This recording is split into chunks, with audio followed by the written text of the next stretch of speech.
Avengers Doomsday. Voilà le titre final du prochain film Avengers du MCU. Mais ça n'a pas toujours été le cas, car avant Doomsday, il était question de Avengers The Kang Dynasty, un film Avengers où Kang avait une place d'honneur. Et vous savez quoi? Il semblerait qu'on ait les détails de ce que le film allait être. Le sujet de notre exploration d'aujourd'hui. Analysons ce script, ce qu'il révèle concernant les Kang, les Avengers, les anciens plans du MCU et qui sait, cela pourrait nous en apprendre plus sur la nouvelle version du film.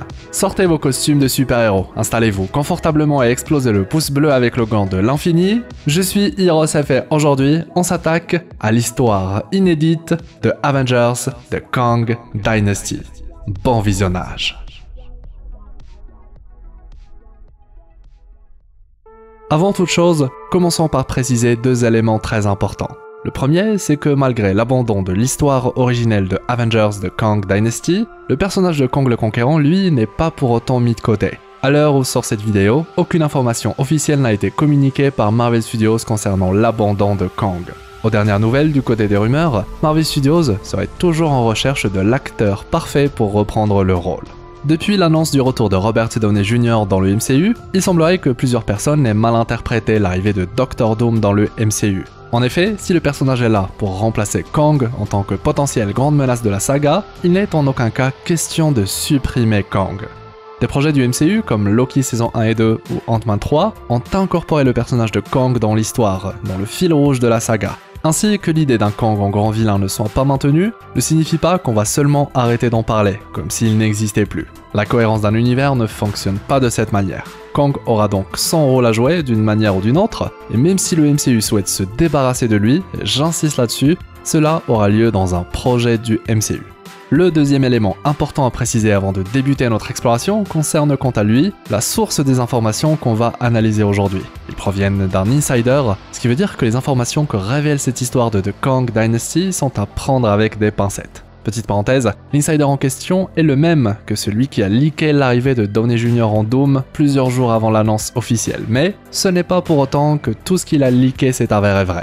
Voilà. Notre but premier étant d'analyser cette version du film, ce qu'elle aurait pu amener à la saga, les choix concernant la suite de l'histoire ainsi que la place de Kang et les autres Avengers dans son déroulement. Et ce, peu importe s'il s'agit ou non de la véritable histoire de The Kang Dynasty qui, dans tous les cas, ne verra jamais le jour. Et bien sûr, ce sera l'occasion de voir en se basant sur ce script ce que pourrait donner Avengers Doomsday, puisqu'il va forcément se baser sur des éléments de l'ancienne version du film.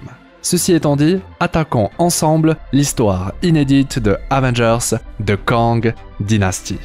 Comme dans le film Deadpool et Wolverine, on se retrouve très vite dans le TVA, Time Variance Authority, ou Bureau des variations anachroniques, bref, notre police du temps préférée. Le TVA est d'ailleurs le point central de notre saga, un organisme qui connecte tous les personnages du multivers ensemble, et ce parce qu'il surveille absolument tout ce qui se déroule dans celui-ci.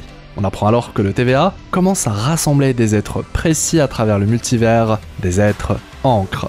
Si vous n'êtes pas familier avec le concept d'être encre, dites-vous simplement qu'un être encre ou une encre, pour simplifier, est l'être le plus important de son univers, tellement important que sa mort mène inévitablement son univers à disparaître. Quant à la disparition de l'univers en question, elle ne prend pas effet directement, puisque cela peut prendre des centaines d'années. Mais dans un cas comme dans l'autre, une encre, c'est ce qui permet à un univers de rester intact le plus longtemps possible.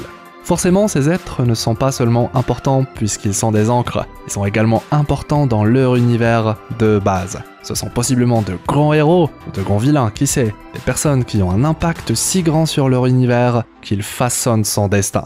Un exemple d'être encre nous a d'ailleurs été partagé dans le film Deadpool et Wolverine avec ce bon vieux Logan de l'univers Terre 10005. Dont l'importance et le sacrifice ont été un événement marquant de son univers. Dès lors, vous vous doutez bien qu'une encre, un rassemblement d'encre par le TVA mène forcément à un grand événement à venir. Parmi cette équipe singulière, on retrouve sans grande surprise le Spider-Man de Tobey Maguire, l'encre de son univers. Mais ce n'est pas le seul Spidey à être l'encre de son monde, c'est également le cas du Spider-Man d'Andrew Garfield. A leur côté, on retrouve également Wolverine, même si on ne sait pas exactement s'il s'agit de celui du film Logan ou s'il s'agit de son remplaçant vu dans Deadpool et Wolverine. On retrouve également le Ghost Rider de Nicolas Cage, mais pas que. Bref, de nombreux personnages iconiques de leurs univers, le concept d'encre permettant ainsi d'amener à l'écran plusieurs légendes héroïques de l'univers Marvel. Et forcément, puisqu'il s'agit d'un film Avengers, c'est que cela doit forcément nous concerner nous aussi, notre univers à nous qu'on suit depuis le début. Amenant dès lors la question autour de l'identité de l'encre de notre univers, et vous savez quoi? On possède la réponse. Et il s'agit de Spider-Man, notre Peter Parker, l'encre de l'univers Terre 616. Le rassemblement d'encre est d'ailleurs décrit comme étant un rassemblement de personnes assez puissantes pour vaincre le Conseil des Kang, les fameux variants de celui qui demeure dont il nous a lui-même parlé. À la tête du Conseil, on retrouve alors les variants mis en avant durant le film Ant-Man 3 Quantumania, à savoir les variants présumés Immortus, Ramatut et Scarlet Centurion, les 3 variants de celui qui demeure les plus redoutables, les plus importants, y compris dans la hiérarchie de la dynastie des Kang. Malheureusement, le plan du TVA va finir par échouer, entraînant avec lui l'effondrement du multivers. Désormais, tout ce qui reste du multivers est le Void, le néant, un point où convergent toutes les réalités, tous les univers. Le Battle World, un événement cataclysmique qui prépare le terrain pour Avengers Secret Wars, où d'autres personnages du MCU, mais pas que, se retrouvent à tenter de survivre dans le néant. Enfin, il se trouve que je vous ai caché une petite information, l'existence d'un Kang, un variant qui n'est pas comme les autres. Mieux, il se trouve que vous le connaissez très bien. Suite à sa projection dans le cœur du moteur multiversel, Kang, dit le conquérant du film Ant-Man 3 Quantumania, n'est en effet pas mort. On découvre qu'en réalité ce dernier avait été rétréci dans le cœur jusqu'à devenir subatomique, voyageant l'espace d'un instant à travers des milliers de dimensions. Lui qui voulait sortir du monde quantique, atteindre le multivers et enfin récupérer l'entièreté de ses pouvoirs, s'est retrouvé dans un vide, une zone au-delà, la Beyond Zone, un endroit en dehors du multivers lui-même. Sauf que cette prison, eh bien, elle était singulière, puisque entourée par une sorte de tempête de probabilités extrêmement puissante. Souvenez-vous, on en a déjà vu une et de l'intérieur, un endroit chaotique où les possibilités sont infinies. Kang le Conquérant finira ainsi, de la même manière qu'Ant-Man, par se trouver dans un endroit où il existe en une infinité de nombres. Ce n'était pas des variants, c'était lui, mais une infinité. Désormais, il doit lutter contre lui-même comme une sorte de combat intérieur qu'on peut explorer en sa compagnie.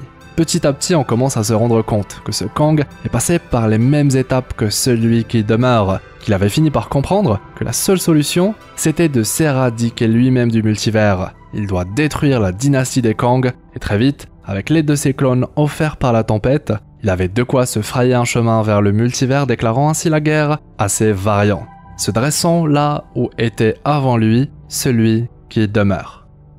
Ainsi, si la saga Multiverse a débuté avec la mort de celui qui demeure via le projet Loki, on allait via Avengers de Kang Dynasty assister à sa naissance. Du moins, c'est ma vision des choses, au vu de ce que nous partage cette présumée histoire de The Kang Dynasty. Et vous savez quoi, si on prend en compte toute cette histoire, je l'avoue, on apprend pas mal de choses très intéressantes, même si, comme précisé, les sources ne sont pas officielles. La partie concernant le TVA et les êtres encre est d'ailleurs intéressante puisqu'elle renvoie directement à ce que le film Deadpool et Wolverine met en place. On dirait même que ce film Avengers Kang Dynasty était carrément une suite directe au film.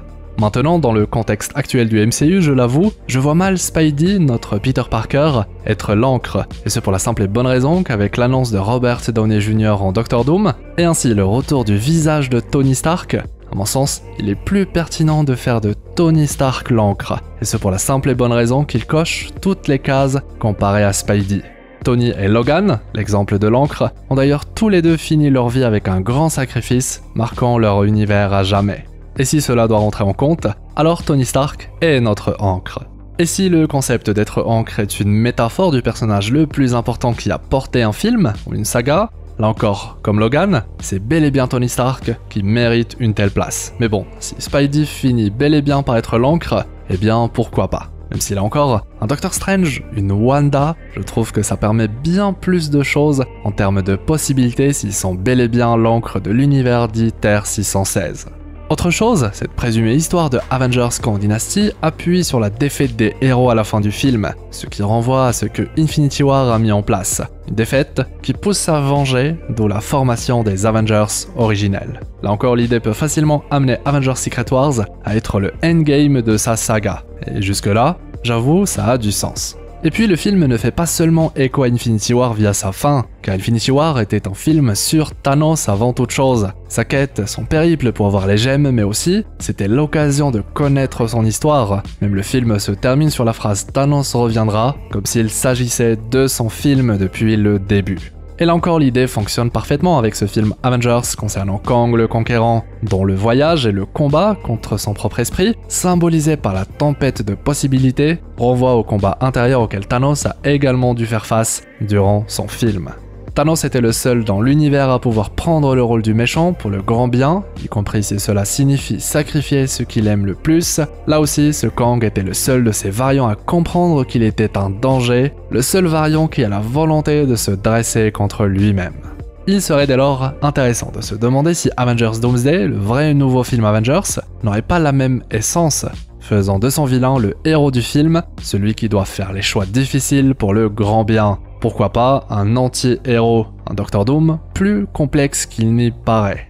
Pour beaucoup, Doctor Doom est seulement vu comme le grand vilain, méchant, alors qu'il pourrait être la solution, celui capable d'éradiquer les Kang, qui même si Kang Dynasty n'est plus, sont toujours une menace dans le multivers. Celui qui pourrait se croire comme le seul sauveur du multivers et agir en ce sens, là où les Avengers, les héros aux codes moraux plus traditionnels, verraient forcément lui un vilain, et s'opposerait du coup à ses idées radicales. Là encore, c'est du Infinity War, c'est très inspiré de Thanos, mais voilà, c'est seulement une idée parmi tellement d'autres, pour rester dans cette symbolique de parallèle entre les sagas, où Avengers 5 réplique le 3 et Avengers 6 le 4. Maintenant, une chose est sûre, le TVA lui sera bien de la partie, mais également tous les concepts du multivers explorés depuis le début de la phase 4. Il sera question d'autres dimensions, il sera question de variants, d'autres univers, d'incursions, et du coup, d'être ancre. Et Avengers Doomsday devra forcément utiliser ces éléments pour mettre en place son intrigue, car ces concepts-là précisément, et qu'on découvre avec chaque film, sont en réalité les nouvelles pierres de l'infini de la saga. Ce sont en effet les règles du multivers que le vilain va plier à sa volonté pour dessiner son objectif. Voilà. Je sais que beaucoup de personnes attendent l'arrivée de Doctor Doom maintenant que c'est officiel, mais je l'avoue, personnellement, je continue d'aimer le personnage de Kang et ce qu'il représente. Et comme on l'a vu, on pourra avoir une fin pour ce personnage dans la saga. C'est obligatoire. J'espère juste qu'il aura le droit à une belle fin. Quant au personnage incroyable qu'est celui qui demeure, eh bien, il se suffit à lui-même. Il se suffit à la série Loki, qui est une masterclass de A à Z. Du coup, pas de soucis de ce côté-là. Mais du coup, vous pensez quoi de l'histoire de ce Avengers de Kang Dynasty avec le retour de Kang le Conquérant? Est-ce que vous voulez que Kang continue de jouer un rôle même minime dans la saga? Est-ce que vous pensez qu'on nous cache un autre film Avengers entre Doomsday et Secret Wars? Bref, j'attends vos retours concernant cette exploration légèrement différente de d'habitude. J'ai pour ma part pris beaucoup de plaisir à découvrir ces possibilités. J'ai l'impression d'être comme Doctor Strange. Je compte sur vous pour le pouce en l'air, le fameux pouce bleu avec le gant de l'infini. Ça m'aide beaucoup et m'encourage à vous faire plein de belles vidéos. D'après les légendes, on obtient un pouvoir cosmique en cliquant dessus. Et bien sûr, si c'est votre première fois sur la chaîne ou si ce n'est toujours pas fait, abonnez-vous, un petit clic pour faire partie de l'équipage des explorateurs d'univers. Par ici, vous trouverez une belle vidéo à ne surtout pas rater. Quant à moi, eh bien je vous souhaite une agréable journée ou soirée. C'était Hirosef, votre explorateur d'univers préféré, pour vous servir.